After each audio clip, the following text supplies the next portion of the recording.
ke sesi pendalaman. Di meja kami sudah ada beberapa yang mendaftar.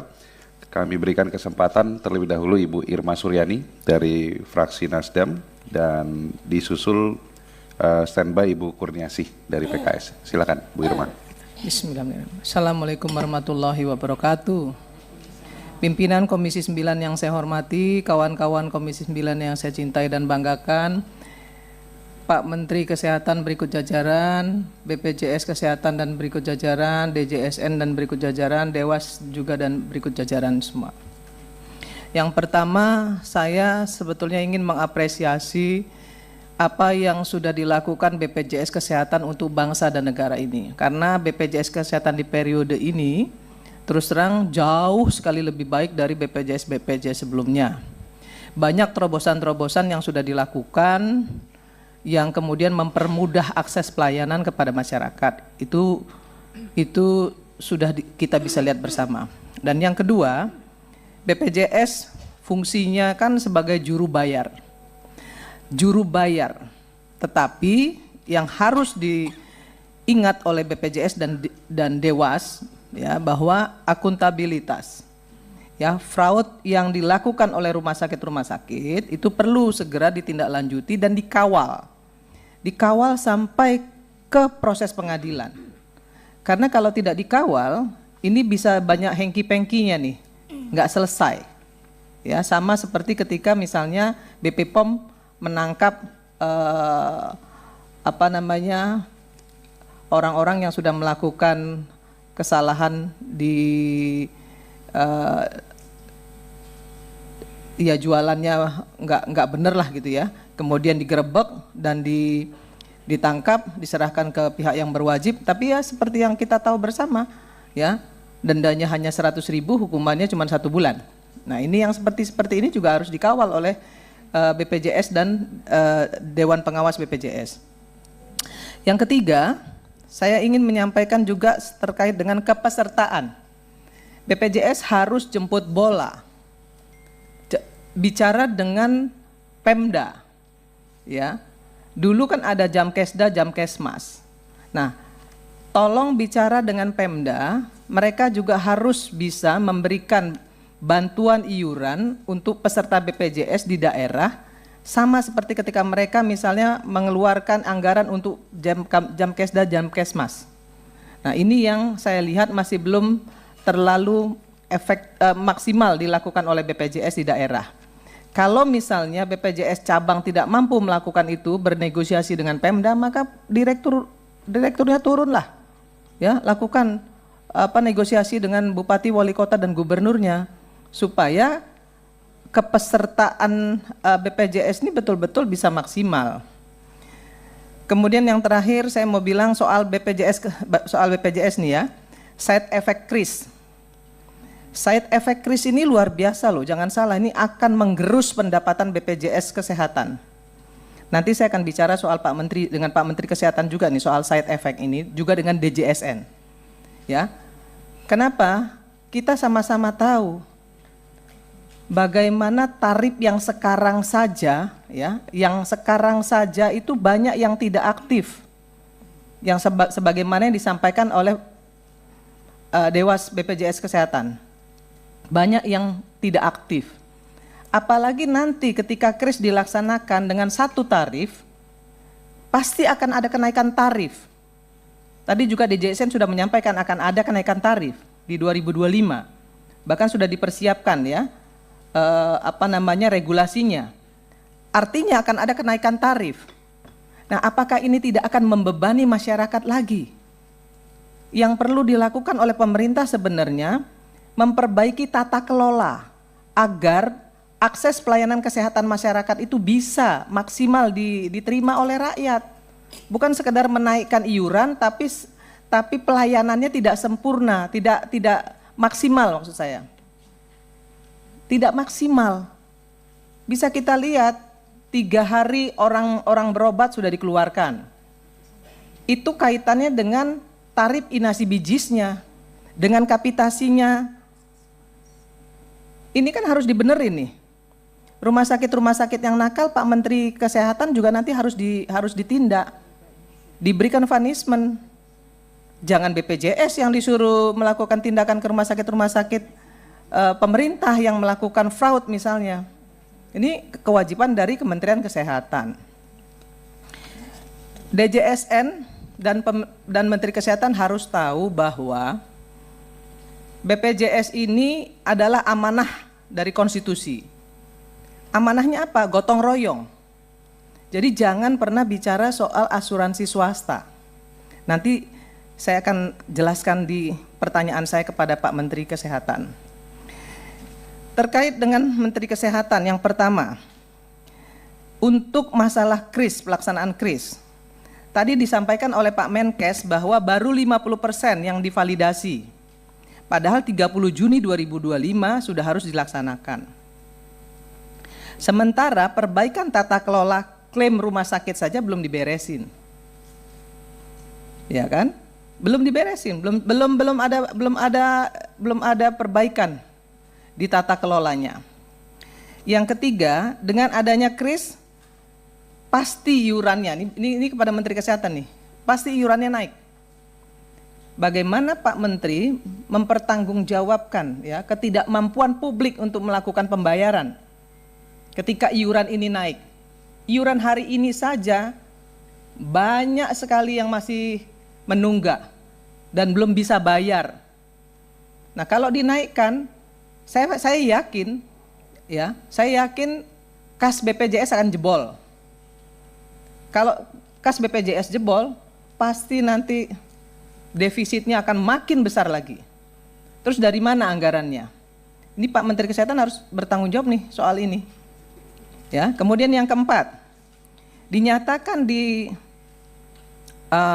presentasi Pak Menkes, Sumsel itu semuanya sudah selesai. Ya, hanya satu yang belum selesai. Pelaksanaan KRIS di Sungai Lilin. Padahal saya tahu persis karena itu dapil saya. Di sebelah saya ada Ibu Bupati nih. Ini ada Ibu Bupati di Lahat. Suaminya adalah Bupati Lahat. Di Lahat itu persiapan KRIS belum dilakukan. Kenapa kok di laporan Pak Menteri tinggal satu yang belum? Ini kan penipuan publik nih. Ini laporannya dari mana Pak Menteri? Saya yakin di Sumatera Selatan yang lain juga masih banyak yang belum. Ya, di Lahat ini ada orangnya nih, Ibu Menteri, Ibu Bupati loh. Ya, jadi harus jelas dulu nih laporannya, jangan asal tulis. Yang kelima, kenapa kuratif tinggi? Kenapa biaya pengobatan kita tinggi di 2025 sehingga BPJS defisit? Tadi sudah disampaikan oleh Direktur BPJS dan Dewas BPJS, kenapa defisit? Tapi saya ingin sampaikan juga bahwa artinya kalau kuratifnya tinggi, bisa saja salah satu alasannya dari alasan yang sudah disampaikan Pak Dirut BPJS dan Ketua Dewas BPJS adalah promotif preventifnya nggak jalan atau belum maksimal dilakukan. Ya, jadi promotif preventifnya nggak maksimal nih. Ukurannya jelas kok. Ukurannya kuratifnya tinggi. Artinya promotif preventifnya tidak maksimal dilakukan. Tidak jalan. Itu yang kelima. Yang keenam, soal insurans yang kemarin gaduh, ya Pak Menteri sampaikan ada asuransi swasta yang bisa membackup kawan-kawan BPJS yang menengah ke atas lah misalnya. Pak Menteri harus tahu bahwa Undang-Undang DJSN itu adalah amanah konstitusi, di mana di situ dinyatakan bahwa kegotong royongan. Yang kaya menggotong yang miskin. Itu yang diamanahkan oleh konstitusi. Soal kemudian kuratifnya tinggi, ya pemerintah harus bertanggung jawab. Dari mana uangnya? Banyak pos-pos yang bisa dilakukan kok, yang bisa menanggulangi iuran BPJS ini. Salah satunya adalah cukai rokok.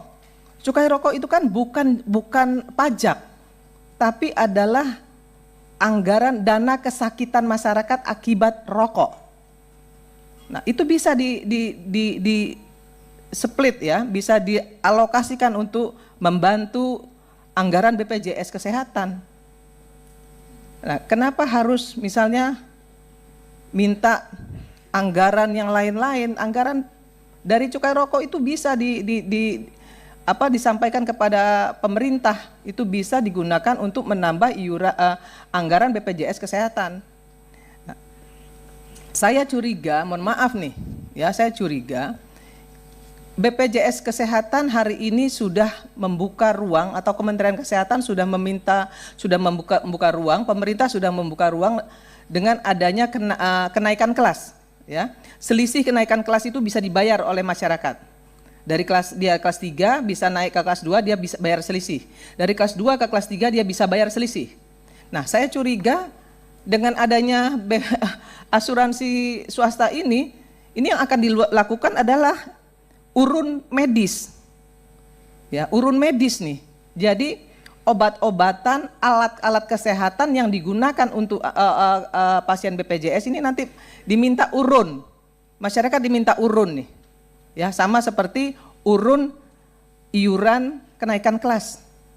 Nah, ini yang saya wanti-wanti jangan sampai terjadi ini nih, Pak Dewas. Ini nggak boleh dilakukan nih, ya. Ini melanggar amanah konstitusi nih. Urun medis ini nggak boleh dilakukan. Jadi obat dan alkes, ya, kemudian itu akan dihitung dan dibebankan kepada pasien BPJS. Itu menyalahi undang-undang, menyalahi konstitusi. Nggak boleh dilakukan.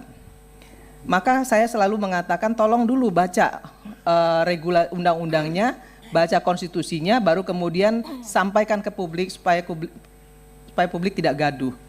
Kemudian yang ke-8 saya ingin sampaikan kepada Pak Menteri juga. Ke-7 untuk RS yang memainkan tarif inasi bijis. Ya, 3 hari keluar, kemudian 2 hari istirahat, masuk lagi. Nah, rumah sakit yang seperti ini harusnya mendapatkan punishment. Ya, harus kan dibenerin nih regulasinya, tata kelolanya dibenerin supaya BPJS juga nggak jebol, ya. Kemudian yang ke-8, rumah sakit jualan obat dan alkes. Pak Menteri mengatakan kepada kita semua bahwa membangun rumah sakit, kemudian memenuhi alat-alat kesehatan dan obat-obatan agar orang-orang Indonesia tidak berobat ke luar negeri.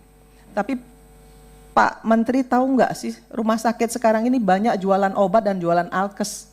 Orang sakit itu dikasih obat banyak sekali, bahkan obat sejenis, ya, untuk pereda nyeri aja harusnya 1 dikasih 2. Nah, itu salah satu contoh.